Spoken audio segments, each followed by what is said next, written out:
Alright, so I'm going to show you how you can play Fortnite on your rooted compatible device or even your rooted incompatible device, and everything will work. You won't get kicked off into the lobby after the battle bus starts. As you can see, I was able to jump off and I'm pretty much in the game. I'm not getting kicked out, so yeah, that's proof. So let's begin. So the first thing you want to do is you want to get the Fortnite installer and make sure you download the actual Fortnite game. Now, if you have an incompatible device like mine, be sure to watch my previous video and I'll show you how to do that. But if you have a compatible device, just get the Fortnite installer right now and download the Fortnite game. After that, you want to close it and go to Magisk Manager, and over here head down to this thing on the side called Magisk Hide. Now once you're in Magisk Hide, you want to search for Fortnite and make sure you check the both boxes for Fortnite and the Fortnite installer. Now, not only do you want to hide root from the Fortnite applications, you want to hide it from every single root app you have. You don't need to delete them, you just have to hide them.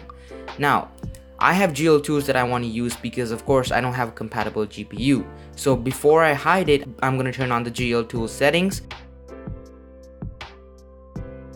Like I did right now.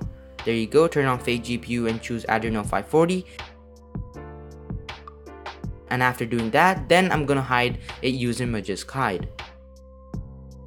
Okay, so once you have all your rooted apps hidden using Magisk Hide, you want to go into the settings of Magisk Manager. Over here, choose the option that says Magisk Core Only Mode, and after that you want to go to the top and choose Hide Magisk Manager. This might take a little bit of time, but just give it a second.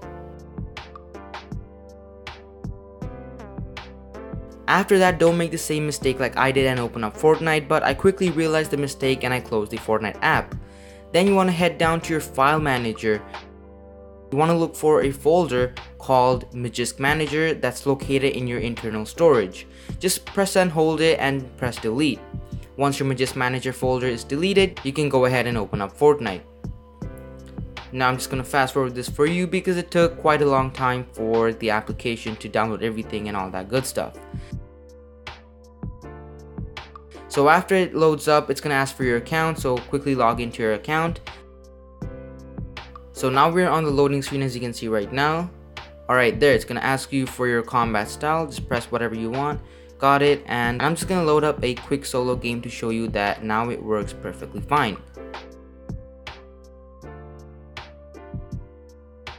Alright, so we're here before the game actually starts, and you can see the game is not even really laggy even though it's not optimized for my device. However, let me fast forward it so I can show you that it works even after jumping from the battle bus.